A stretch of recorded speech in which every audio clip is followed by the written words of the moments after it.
Si tu cuerpo físico se vuelve muy placentero, lo llamamos placer. Si tu estructura mental se vuelve placentera, lo llamamos paz. Si se vuelve muy placentera, lo llamamos alegría. Si tu estructura emocional se vuelve placentera, lo llamamos amor. Si se vuelve muy placentera, lo llamamos compasión o devoción. Si tu propia energía se vuelve muy placentera, lo llamamos felicidad. Si se vuelve extremadamente placentera, lo llamamos éxtasis.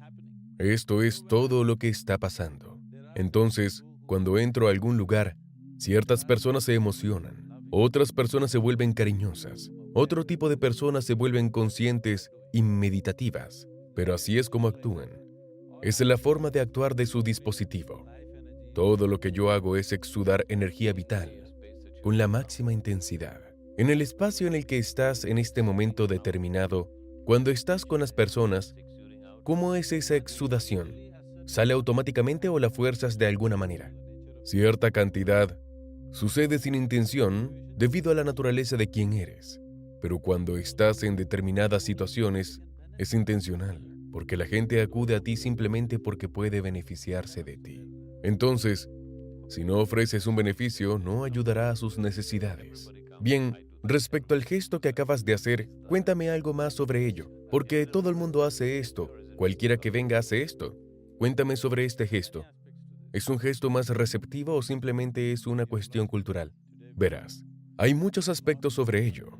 Por un lado, hoy en día sabemos que neurológicamente tenemos muchas terminaciones nerviosas en las palmas de las manos. En realidad, tus manos hablan más que tu lengua y tu voz. En la ciencia yógica existen una gran cantidad de mudras.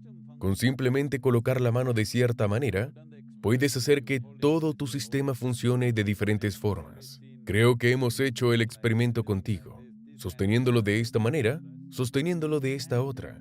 Estoy seguro de que has visto a gente sentarse así o sentarse asá con este tipo de mudra o aquel tipo de mudra. Porque la mano puede hacerle cosas maravillosas al sistema. Este es un cierto mudra. Se le conoce como namaste, namaskara. Es un tipo de mudra. En el momento en el que juntas tus manos de esta manera, tus dualidades, como lo que te gusta o no, lo que te aparece y no te aparece en absoluto, todas estas cosas se habrán nivelado. Esto conllevará cierta unidad en la expresión de lo que eres. Cuando haces esto, las energías estarán en un cierto nivel. Es decir, no funcionan de manera diversa, sino que funciona como uno solo, como un solo aspecto. Y la razón por la que haces esto cuando ves a una persona es la manera de saludar en la India.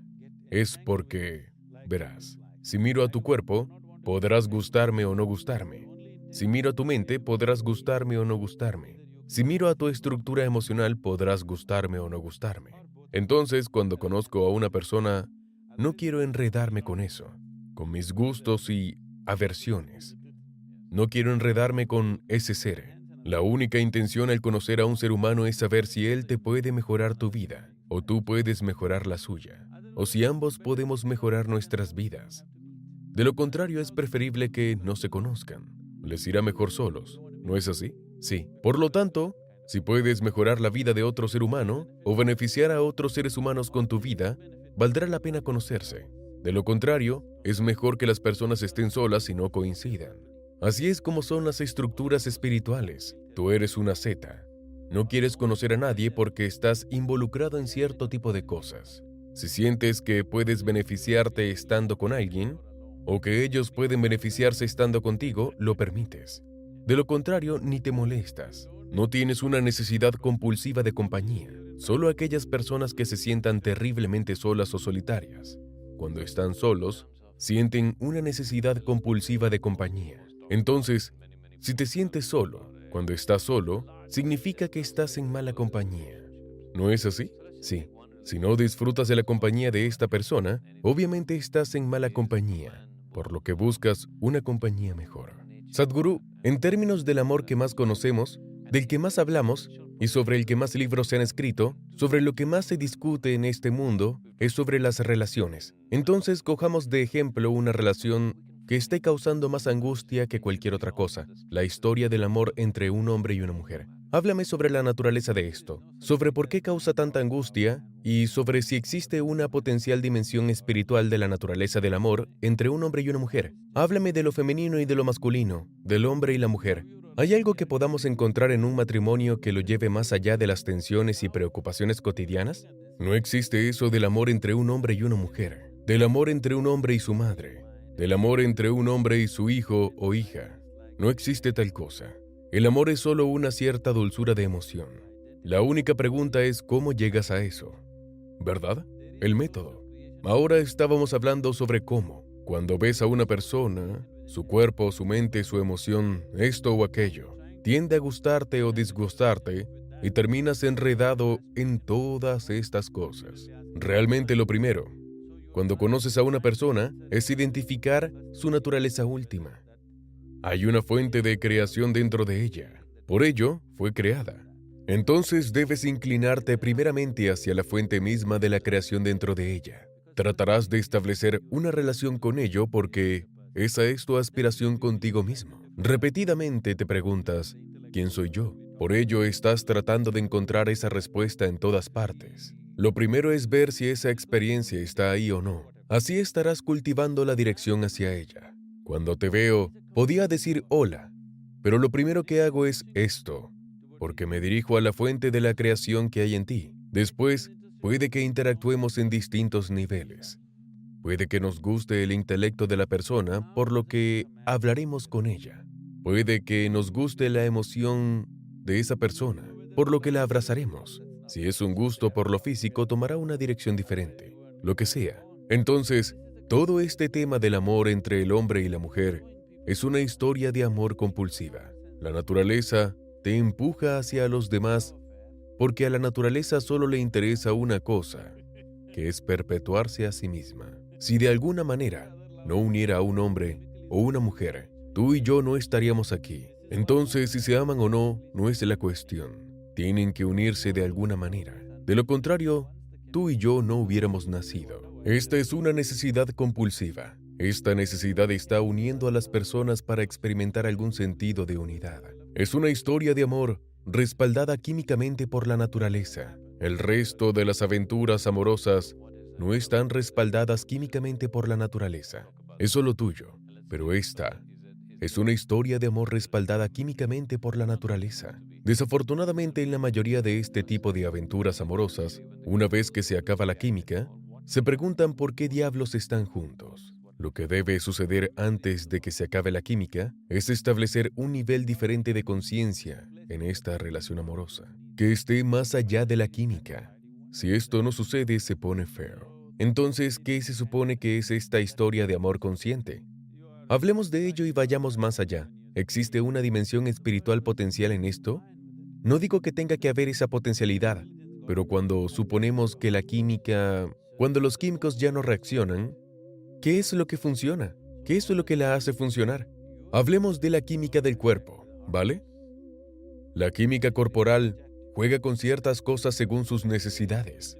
En el momento en el que se satisface la necesidad, te preguntas por qué diablos estás ahí. En definitiva, este es un asunto completamente diferente. Es un truco de la naturaleza.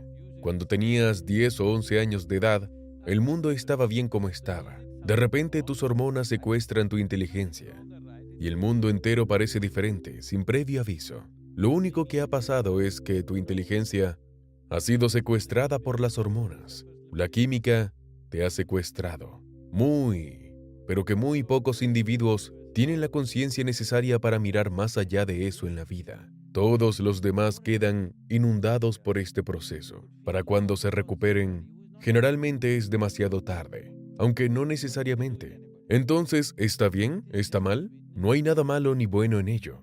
Es simplemente limitado. Eso es todo. ¿Ser limitado es un crimen? No, pero la naturaleza del ser humano es así. Sufre de limitaciones aunque no le guste. Entonces, a lo que te refieres como amor es básicamente la dulzura de tus emociones. Si te sientas aquí, puedes sentir amor por alguien que ni siquiera está aquí. En realidad, no tiene nada que ver con nadie. Es solo la dulzura de tu emoción. Ahora bien, tu historia de amor, tu capacidad de amar, ¿Está en arranque automático o en arranque por empuje? ¿Tienes que esforzarte para poder amar o puedes simplemente amar por ti mismo? Esa es la cuestión. Si observas esto con cuidado, naturalmente tu mayor anhelo será liberarte de cualquier ser humano que habite el planeta, liberarte de todo, para que así puedas ser de la manera en que quieres ser. Pero ahora mismo, socialmente, nos hemos hecho adictos a todas estas cosas, porque creemos que es de la única forma en que funciona. Esta es la forma en que funciona para mucha gente, porque muchas personas tienen que ser empujadas, y es solo entonces cuando algo funciona para ellas. Es, ¿cómo decirlo? Una tecnología rudimentaria. Si tu coche tuviera que ser empujado todos los días, hoy en día lo consideraríamos una tecnología rudimentaria, ¿no es así? Quizá hace 50 o 60 años, tener que empujar a un coche para que arrancara estaría bien siempre y cuando terminara arrancando. Pero ya no. Entonces, una vez que el ser humano se vuelve cada vez más consciente de su propia naturaleza, comprende cómo experimentar el amor, la bienaventuranza, el éxtasis, e incluso experimentar formas de vida orgásmicas. En realidad, no necesitamos a nadie. Si simplemente te sientas aquí, puedes hacer que suceda dentro de ti, porque después de todo es tu cuerpo, es tu mente, es tu emoción, es tu química, y tú eres quien está creando todas las experiencias de tu vida. La gente no es consciente de esto, de que tú eres el hacedor de tu vida. Tú eres quien está haciendo tu vida como quieres. La mayoría de las personas todavía creen que sus experiencias están determinadas por las personas y las situaciones que les rodean, pero eso no es cierto. Las experiencias humanas son 100% creadas por nosotros mismos. 100%. Entonces, si es autocreado, ahora mismo, si te sientas aquí, ¿elegirías mantener la dulzura de tu mente, la dulzura de tu cuerpo, la dulzura de tus emociones, la dulzura de tu energía? ¿O te gustaría algo más amargo? Sí, prefiero la dulzura. Dulzura. Entonces, naturalmente, serás amoroso. No te hace falta nadie. Respecto a tu relación, cuando ves a un hombre y a una mujer, hablas de una relación porque hay otros aspectos en ella. Puede que haya un ángulo social en ello. Puede que haya un ángulo físico. Puede que haya un ángulo psicológico. Incluso puede tener un ángulo económico. Hay una gran variedad de cosas que hay que cumplir en una relación. Constituimos relaciones con una variedad de personas en nuestras vidas. Tenemos relaciones comerciales, relaciones personales, relaciones profesionales. En definitiva, las relaciones se forman básicamente para satisfacer diferentes tipos de necesidades o para satisfacer las necesidades de otra persona, sea como sea la forma. Eso es una relación. Sin embargo, a lo que llamas amor es simplemente la dulzura de tu emoción. Puedes utilizar a otra persona para estimular eso dentro de ti, o puede ser un mecanismo que se autoinicie. Pero es posible para dos personas que han estado juntas más allá del fin de la química y del fin de las hormonas, ser iniciadores el uno del otro y continuar con esa relación. Es decir, ¿ves valor en ello? ¿Ves valor en que las personas permanezcan juntas durante tanto tiempo? En un matrimonio más allá del deber, más allá de tener hijos, más allá de tener que hacerlo juntos por la sociedad. Hay cierta belleza en que dos seres humanos dejan sus vidas como uno solo. Hay una cierta sensación de, verás, si tienes que estar con alguien, tienes que renunciar a una parte de ti mismo de alguna manera. Por eso la expresión inglesa fall in love es muy significativa. Solo puedes caer en ello. No puedes quedarte de pie.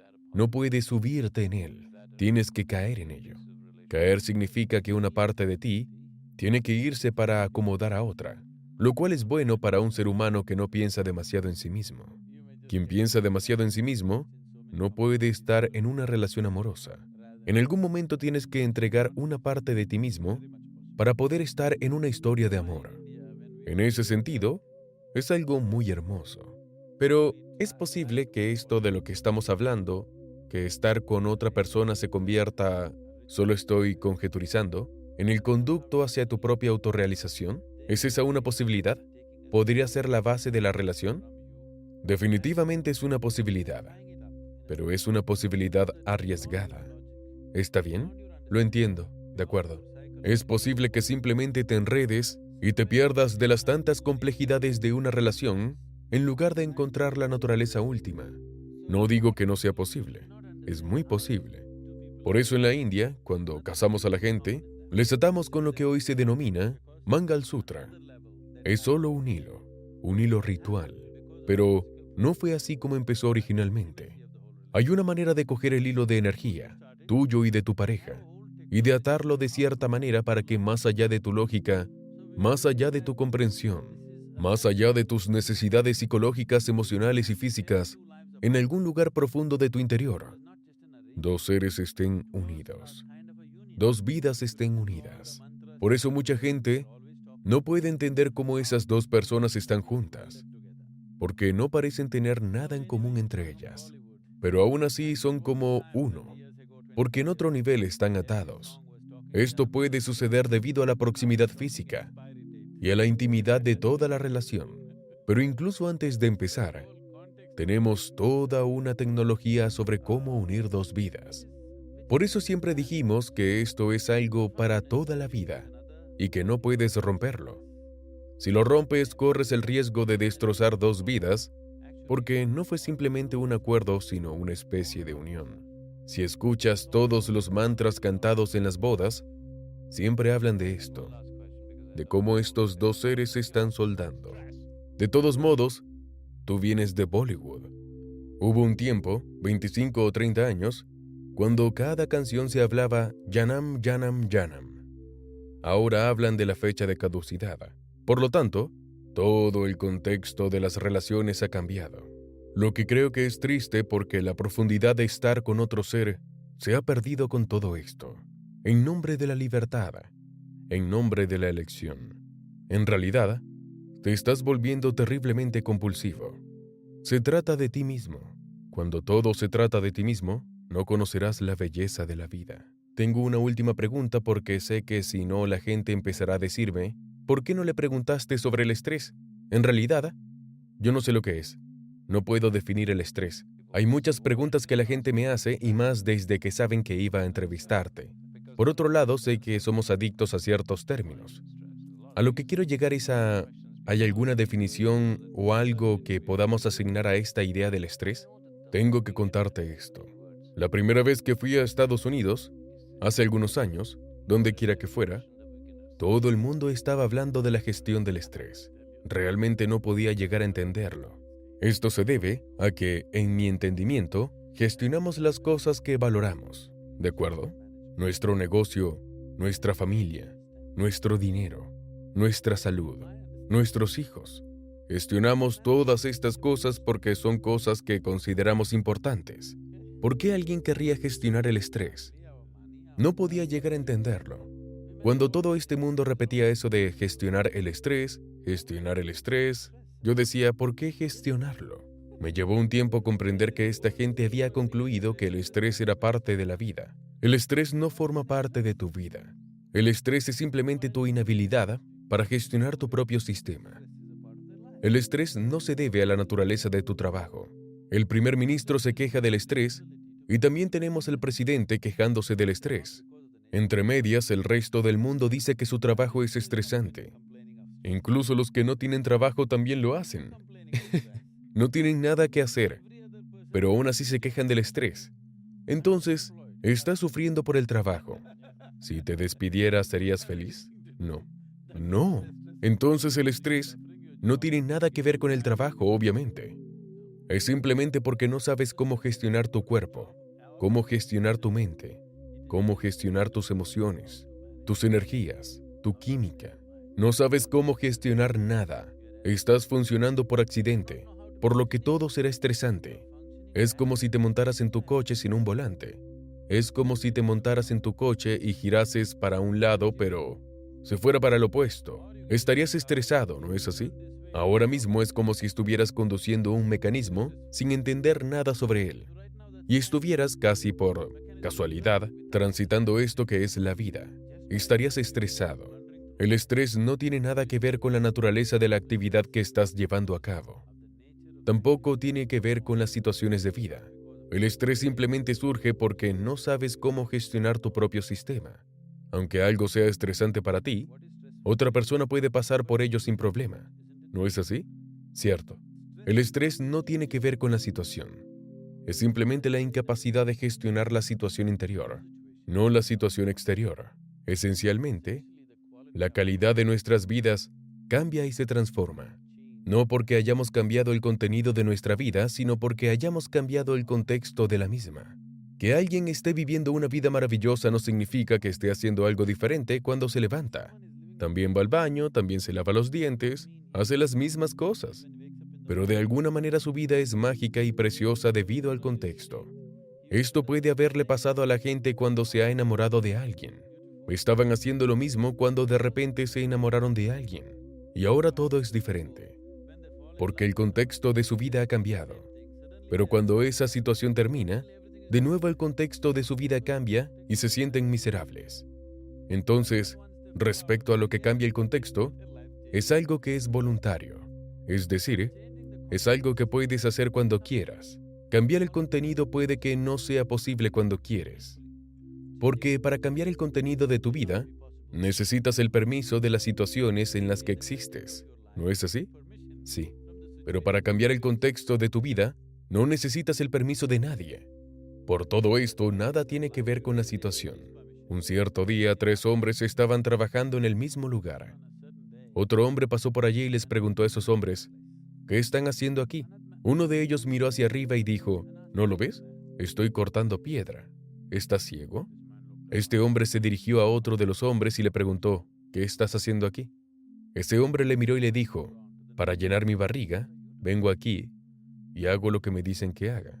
Solo quiero llenar mi barriga, eso es todo. Se dirigió al siguiente hombre, al tercero. Le preguntó, ¿qué estás tú haciendo aquí? Este hombre se puso de pie con gran alegría y dijo, estoy construyendo un templo precioso. Todos ellos estaban haciendo lo mismo, pero su experiencia de lo que estaban haciendo era completamente diferente. Cada ser humano, en cada momento de su vida, puede estar haciendo lo que sea que esté haciendo en cualquiera de estos 3 contextos. Y eso es lo que determinará la calidad de su vida. No en realidad lo que está haciendo. Lo fácil o compleja que sea la actividad que estás realizando, en realidad, no cambia la calidad de tu vida, pero ¿en qué contexto lo estás haciendo? Eso sí cambia la calidad de tu vida. ¿No es así? Completamente. Gracias, Sadhguru. Mi pregunta es, al estar escuchándolos a ambos, me estaba preguntando por qué la economía no, no es parte, tal vez.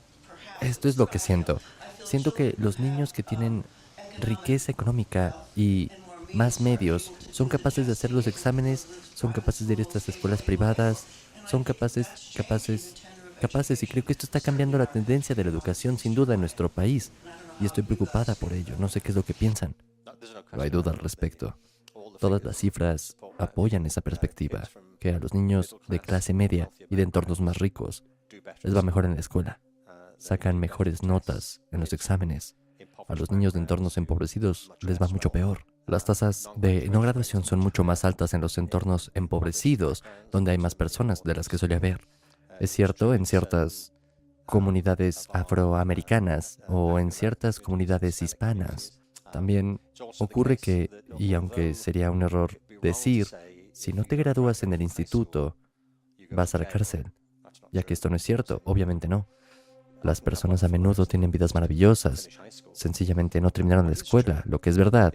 Una proporción muy alta de personas encarceladas, en realidad más del 60% de las personas en el sistema penitenciario en Estados Unidos no terminaron la educación. Por lo tanto, hay una muy considerable y significativa dimensión económica a todo esto, y está creando un abismo en el país que creo que, ya sabes, tiene que ser abordador de una manera urgente. Estados Unidos se enorgullece y se sigue diciendo a sí mismo que es el mejor país del mundo. Tenemos que observar esto. Yo vivo aquí, he vivido aquí durante 15 años. Me gusta, esa es la razón, que me gusta mucho estar aquí. Pero ya nadie tiene un lugar garantizado. Quiero decir, cuando hay un libro escrito sobre el destino de los imperios por un tipo llamado Jared Diamond, es un libro muy bueno. Se llama Colapso. Si Jared tiene un problema, es que da demasiada información en la portada. Ya sabes, tienes que inventar un título más elíptico si quieres vender copias del libro, creo. Entonces, ¿qué pasa con los imperios? Que se derrumban. Estamos acabados. Fin. Debería haber un titulado el libro ¿Qué le pasa a los imperios? Sigue leyendo. Ahora, verás, soy de Inglaterra. Seguiré mencionándolo a partir de ahora. A mediados del siglo XIX, Gran Bretaña tenía el mayor imperio de la historia, de la humanidad. Esto no es patrioterismo, es un hecho histórico. Teníamos el mayor programa militar, la mayor economía y el mayor programa colonial. Si hubiera sido a la corte de la reina Victoria en 1870 y hubieras dicho, este imperio se acabará en una generación, se habrían reído de ti. Pero sí fue. En 1918 habíamos perdido una generación de personas en otra guerra absurda. Estuvimos prácticamente en bancarrota por ello. En 1939 todo sucedió de nuevo y en 1945 se terminó. Yo nací en 1950 en Liverpool y jugábamos en los cráteres de las bombas y teníamos cartillas de racionamiento. Nos daban zumo de naranja en polvo, huevos en polvo y leche en polvo en los libros de racionamiento expedidos por el gobierno central. Así es como crecí durante los primeros 10 años. Se acabó. Desapareció por completo, se derrumbó. Ahora, lo que estoy diciendo es que Estados Unidos está viviendo un sueño en este momento, por el cual se cree que todo esto es completamente sostenible y que puede continuar a perpetuidad, pero no será así. Por cierto, tampoco estoy predicando un imperio, solo que Estados Unidos es el lugar más poderoso del planeta en este momento y está dejando una hemorragia de generaciones de niños sin esperanza económica, sin haber podido comprar una vida que pueda aportar algo actualmente, revolcándose en todo tipo de delitos y de abuso de drogas. Voy a Chicago la semana que viene, donde tienen problemas terribles con la educación. Decir que esto no es consecuencia de la política económica de Estados Unidos es sencillamente autoengañarse, es una especie de flagrante desprecio por el bienestar poblacional. América está siendo izada por su propio petardo, económicamente hablando, ya sabes, con tanta riqueza concentrada en un grupo tan pequeño de personas. Y, ojo, no lo estoy deseando, no discuto por ello, no lo deseo en ningún otro país. Simplemente es un tema muy serio para este país y como estamos aquí, estamos hablando de ello. Pero la buena noticia es también que hay mucha gente maravillosa haciendo cosas fantásticas. Yo viajo mucho por el país, fui a Chattanooga por la mañana y ya están haciendo muchas cosas para revivir su educación. Has hablado de los imperios y también lo has hecho sobre Inglaterra. Bueno, era una situación cambiante en el mundo y hubo una terrible guerra y demás. Pero los imperios se han acabado sin grandes desastres como la Segunda Guerra Mundial. Por ejemplo, en la India, muchos imperios surgieron y se extendieron por todo el subcontinente y simplemente desaparecieron por sí mismos, sin ninguna guerra, sin ninguna interferencia externa. Y hay algo significativo si miras ahí. Hubo una época en la que el 36% de la economía mundial era la India, o todo el mundo quería ir a la India, y un tipo cometió un error y aterrizó aquí. Es un error célebre, una percepción muy equivocada de qué dirección es cuál, ¿de acuerdo? Confundió la puesta de sol con la salida del sol. Fue hacia el oeste en lugar de ir hacia el este, da lo mismo. Esta economía, que era más del 30% de la economía mundial, se acabó sencillamente porque lo estaban haciendo muy bien y decidieron que necesitaban protegerse a sí mismos. Este fue el mayor error que cometieron. Tratando de protegerse, lo que era una cultura muy transparente terminó resultando ser algo bastante introvertido. Simplemente el éxito que tuvo la empujó hacia abajo por completo. Luego vinieron las invasiones y el resto de las otras cosas. Pero uno de los mayores perjuicios para la India es que se volvieron introvertidos, pensaron que tenían que protegerse a sí mismos. Hasta entonces nunca se habían protegido, lo abrazaban todo. En el momento en que pensaron que tenían que protegerse, empezaron a hundirse. Si te proteges, debes comprender que los muros de protección que construyes son también muros de autoencarcelamiento después de algún tiempo. ¿Qué fue lo peor de la escuela para ti cuando eras niño? ¿Me lo preguntas a mí o a él? Te lo pregunto a ti, pero puede que Sadhguru quiera... Tengo que decir que no viví un infierno en la escuela. La escuela a la que fui más o menos funcionó para mí. Lo principal era que os informo que yo fui de una escuela de gramática y aunque siempre me haya interesado calificar la importancia del trabajo académico, siempre me gustó bastante. Funcionó para mí porque está destinado para algunas personas. Pero lo que menos me gustaba era que estábamos en una vía rápida de la escuela y eso significaba, por lo tanto, que teníamos que dejar ciertas cosas atrás. Me gustaba el arte cuando estábamos en la escuela y se suponía que teníamos que hacer los exámenes. A los 15 años fui a ver al director. Había optado por el arte y me dijo, las opciones eran arte o alemán. Es un conflicto interesante, ¿no es así? Y le dije, ¿qué crees que debería hacer? Me dijo, bueno, si yo fuera tú haría... Bueno, yo quiero ser arte y alemán, pero él dijo, verás, lo que pasa es que no se pueden las dos, lo cual me desconcertó porque había visto películas de Alemania y había fotos por todas partes y pensé, es de suponer que alguien en Alemania es capaz de hacer arte. Y él dijo, si yo fuera tú haría alemán. Le dije, ¿por qué? Me dijo, sería más útil. Y yo estaba muy desconcertado por eso. Pensé, ¿por qué el alemán sería más útil por el arte? Es decir, es útil. No estoy diciendo que no lo sé, especialmente en Alemania. Me refiero a que es una ventaja sin parangón. Pero la implicación es, el arte sea inútil. Lo que me quedó claro es que el currículo escolar estaba dividido en 2 grupos de asignaturas y todavía lo está. El primer problema es la idea de las asignaturas. Pero si aceptas por un momento que la mayoría de los currículos escolares están divididos en 2 grupos de asignaturas, las útiles y las inútiles. Y las inútiles son, ya sabes, el arte, la música y la danza y así sucesivamente, cosas por el estilo. Así es como tuve que dejar el alemán, el arte para ser alemán. Nunca funcionó, nunca le cogí el tranquilo al alemán y la razón es porque es imposible. No se puede hablar alemán. Sabemos que eso es cierto. Lo intenté. Pero el alemán es como el latín. Ya sabes, tiene verbos que se conjugan y sustantivos que se declinan. El orden de las palabras está determinado por ciertas normas. El verbo tiene que estar en la frase, son frases largas. Puede tener una larga frase compuesta en alemán con el verbo al final. Así que si hablas con alguien en alemán, podría durar lustros. Es decir, llega un punto en que no sabes quién estuvo involucrado, dónde ocurrió. En realidad, no tienes ni idea de lo que hicieron hasta que aparece la última palabra. El verbo puede llegar unos 15 minutos más tarde.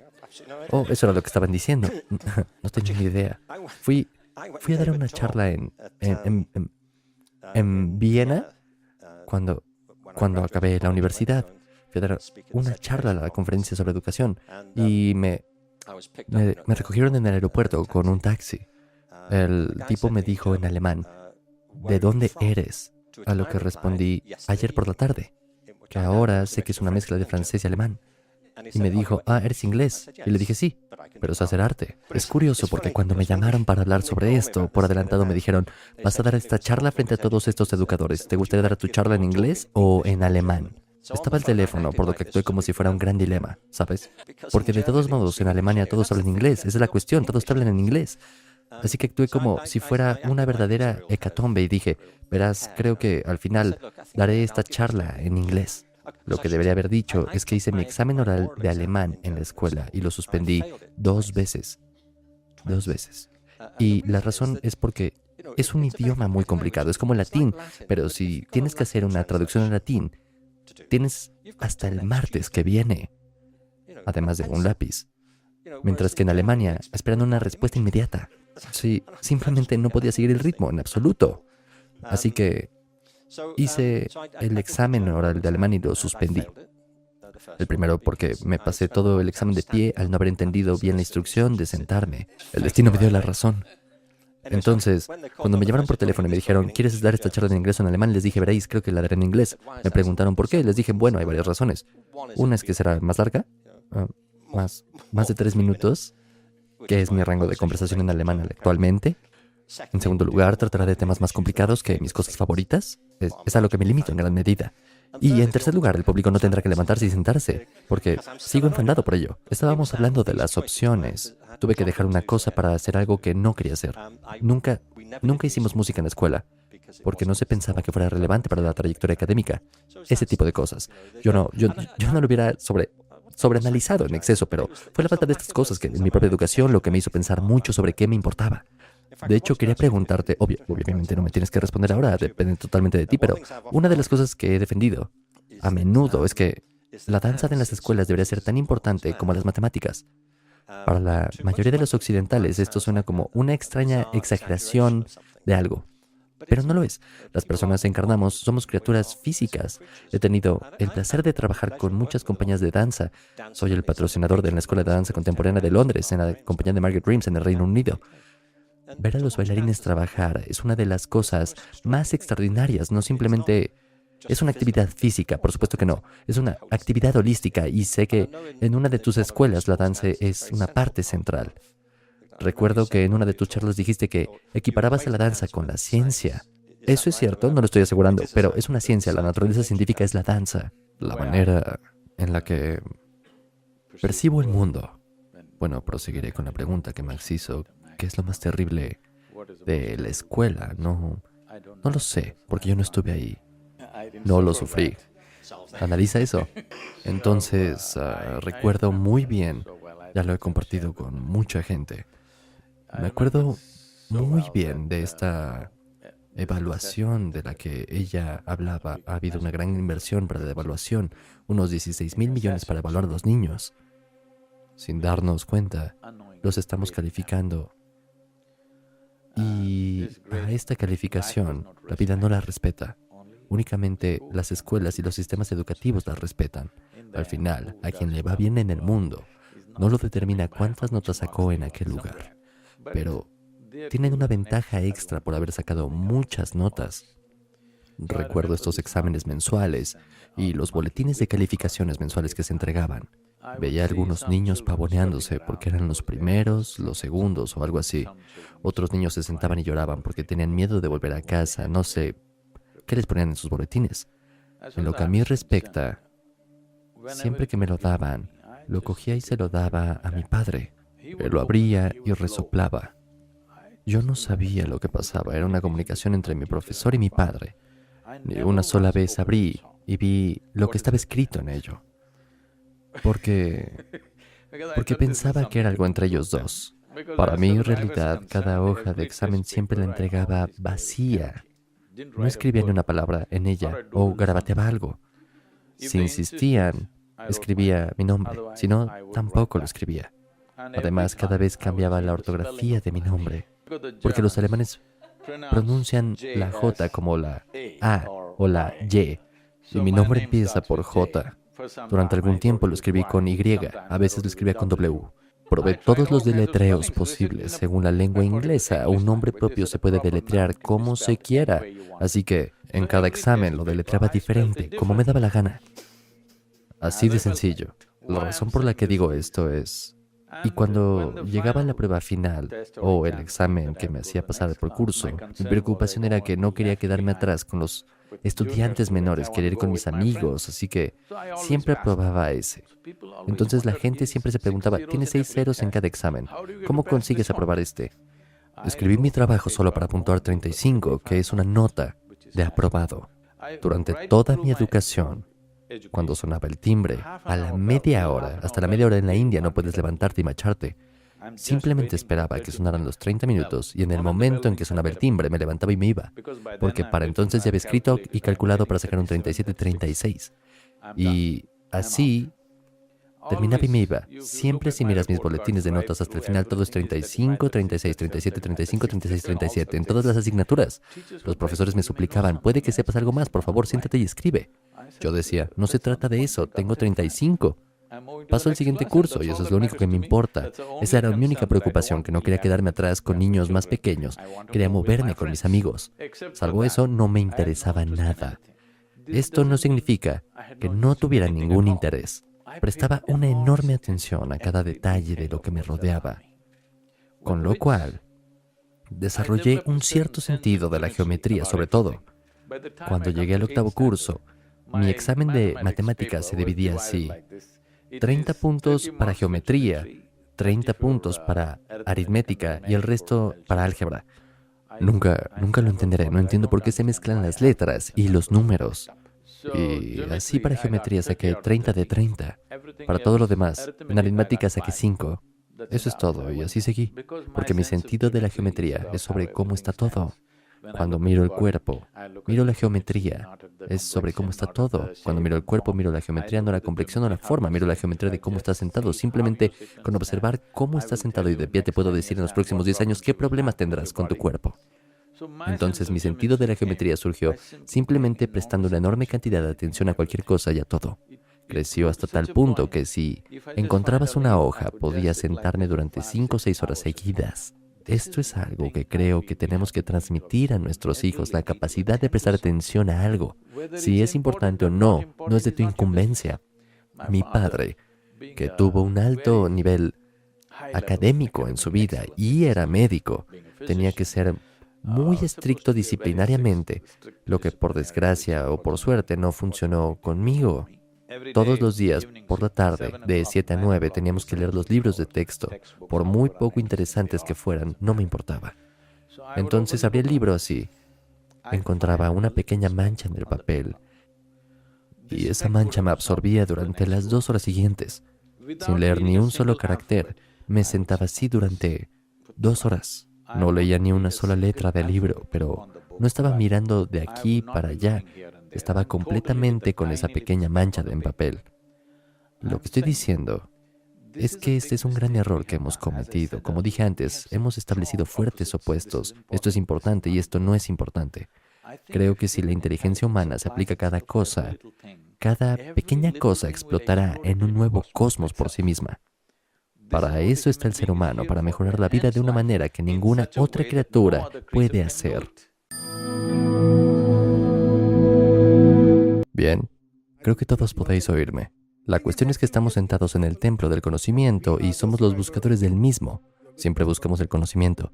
Pero la pregunta aquí es, ¿cuánto conocimiento debemos alcanzar? Es decir, el conocimiento no es suficiente, sea cual sea la cantidad que alcancemos. Pero más importante que alcanzar el conocimiento debe ser la comprensión y luego la aplicación del conocimiento. En India básicamente vemos que en nuestro sistema educativo se hace hincapié en impartir el conocimiento. Si la persona lo entiende o lo pone en práctica, no es válido. ¿Cómo podemos mejorar esto, señor? Bueno, la educación, tanto escolar como universitaria, tal y como la conocemos ahora, podría volverse absolutamente irrelevante en este mundo en los próximos 10 o 15 años. Tal vez en la India tardará de 20 a 25 años, pero todo el conocimiento que adquieres en 25 años de educación, normalmente 20 años de educación, más o menos. Incluso si obtienes un doctorado, son aproximadamente 25 años de educación. En estos 25 años después de tu doctorado, lo que sabes, en otros 10 o 15 años, un simple aparato que es más pequeño que tu teléfono lo sabrá mejor que tú. Así que esta forma de educación, de acumular información y pensar que estamos llegando a alguna parte, se volverá irrelevante porque una vez que esta pequeña máquina lo sepa todo, podremos programar otras máquinas que también lo sabrán y lo pondrán en práctica. Lo están estudiando ahora mismo. Hay experimentos como este en marcha. Están viendo cómo una máquina robótica ahora mismo se han vuelto un poco fantasiosos. Las compañías comerciales están intentando construir un hombre o una mujer que engañará a otras personas, ya que no podrá distinguir si es real o si es robótico. Pero no es necesario, podría ser una máquina directamente que hiciera todo lo que hace un ser humano. La estética no es realmente importante. Ahora mismo están intentando que sea aceptable y eso conlleva mucho tiempo. Pero si se hace como este mueble, pudiendo hacer todo lo que hace un ser humano, actualmente están estudiando cómo una máquina podría diseñar un edificio entero y ordenar a otras 10 máquinas que construyeran todo el edificio sin un solo ser humano. Estos experimentos ya están en marcha y tienen bastante éxito. El presidente de la compañía Honda ha prometido que para el año 2050 tendrá un equipo de fútbol robótico que ganará la Copa del Mundo de fútbol. Todo lo que los jugadores del mundo saben de fútbol lo programarán en esa máquina. Esa máquina se moverá mejor que cualquier jugador de fútbol, patea el balón como quiera, de todo. Así que la forma en la que estamos valorando la información en este momento, si tengo información que tú no tienes, de repente soy superior a ti. Así es como está resuelto ser. Hubo un tiempo en el que todo el mundo era analfabeto. Había un hombre en el pueblo que podía leer un libro. La gente se sentaba y se quedaba boquiabierta porque podía leer un papel. Decía muchas cosas de un papel. La gente se quedaba boquiabierta. He visto situaciones así. La gente no lo podía creer. Todo eso está en este libro. Así que solo por leer un libro, la gente actuaba como si fuera divino. Las personas que pueden leer un libro están actuando como si fueran agentes de Dios. ¿No lo hacen en todo el mundo? Hola. Solo porque pueden leer un libro. Actualmente se está volviendo irrelevante porque todo el mundo puede leer. Del mismo modo, cuando las máquinas puedan recordar, veréis, este proceso de adquisición de información, analizar y aplicar, esta máquina puede hacerlo mejor que tú. La señora de Google sabe mucho más que cualquiera de vosotros, ¿sí o no? Pregúntale cualquier cosa y sin pestañear contestará. ¿Sí? Ni siquiera tarda 2 segundos en responder. Así de simple. Y ella no es nada. Lo que está sucediendo ahora, en los próximos 10 años, lo que va a suceder es tal que un teléfono móvil, como máquina, podrá almacenar información, sobre todo en el universo, si se quiere decir así, y podrá actuar, podrá procesar y actuar. No solo podrá buscarlo, podrá procesar y actuar mirando la situación tal y como tú harías. Así que esta dimensión de la educación, de recopilar información, analizar y aplicar, dejará de tener sentido en muy poco tiempo.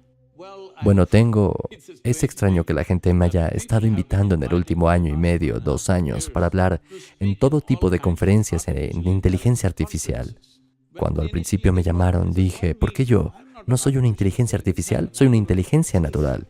¿Por qué crees que soy una persona robótica o algo así?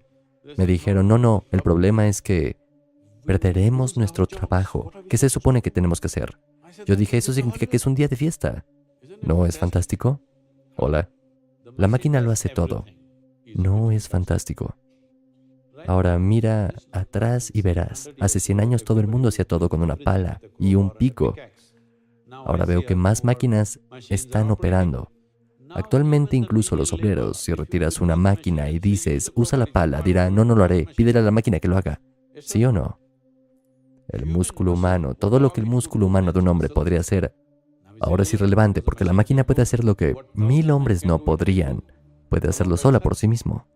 Del mismo modo, lo que estas 1000 mentes pueden hacer, lo que los intelectos pueden hacer, si una máquina lo pudiera hacer, ¿no sería un gran alivio? Hola. ¿No sería fantástico? Lo es. Pero la gente está preocupada. ¿Qué vamos a hacer? Realmente esta es una gran posibilidad. Porque una vez que no hay necesidad de adquirir información, procesarla y actuar inteligentemente frente a otras personas, todo esto desaparece. Ahora, muy importante, porque me volveré muy significativo. Porque, ¿qué puedes hacer más allá del intelecto? Hay otras dimensiones de la inteligencia. Si no las exploras, te sentirás como un idiota frente a esa máquina. Pero hay cosas que los seres humanos pueden hacer que una máquina no puede hacer. Te llamamos ser humano. No llamamos ser elefante a un elefante, ni ser tigre a un tigre, ni ser hormiga a una hormiga, ni ser jirafa a una jirafa. Solo a ti te llamamos ser humano. ¿Por qué lo crees? Porque se supone que debes saber ser. Ninguna otra criatura sabe ser, ni ninguna máquina sabe cómo ser. Esta única criatura sabe cómo ser. Así que la era dorada para las sociedades humanas están llegando si descubren qué más hacer con ellas mismas. Cuando todo lo que llamas trabajo lo hacen las máquinas, ¿qué significado tiene ser humano? Si te das cuenta de esto, es la era dorada. Si no, te volverás loco o te emborracharás. ¿Sí? Cuando la gente no sabe cómo manejar la vida, una opción es intoxicarse, ¿no? Te da una muerte placentera. Gracias, Sadhguru. Que coja el micrófono cualquiera. Buenas noches, Sadhguru. ¿Dónde estás? ¿Dónde estás? Mi nombre es Riya. Soy una investigadora de la Universidad Northern Hill. Probablemente no me estás viendo porque estoy hablando contigo desde afuera del auditorio. Mi pregunta es acerca de cómo lidiar con la presión social. Como soy una becaria de investigación, estoy involucrada con mi trabajo, el cual va a tardar mucho tiempo en completarse, pero cuando miro a mis amigos de mis días de escuela y universidad, ellos ya están empleados y puedo ver que van bastante adelantados en este mundo acelerado. Lo que quiero saber es cómo puedo hacer frente a la presión de los compañeros y de la sociedad para quedarme tranquila al final del día. Gracias. Oh, la paz mental no debería estar al final del día. Debería estar al principio del día. Hola. Bueno, se suponía que iba a hablar. Riya, no podemos verte. Ni siquiera soy capaz de ver la pantalla. Tenía que hablar en Tel Aviv. Volé desde Atlanta, en los Estados Unidos. Se suponía que aterrizaría allí a media tarde y hablaría a las 6:30 de la tarde. Debido a algunos retrasos en el vuelo, terminé llegando a las 6 de la tarde. Aterricé a las 6. A las 6:30 era mi charla. Tenía un problema porque en estos 36 años todavía no he llegado tarde a ningún acto. Así que entonces no quería perder mi reputación. Cuando pisé el aeropuerto salí corriendo.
Remember laughing and just started in the night, calling out to those lost in the quiet light.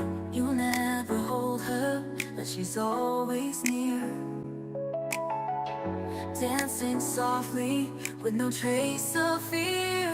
She's like a spell on a silver night, spinning through the shadows out of sight. She'll enchant your soul, then let you be. Celine is free as the endless sea.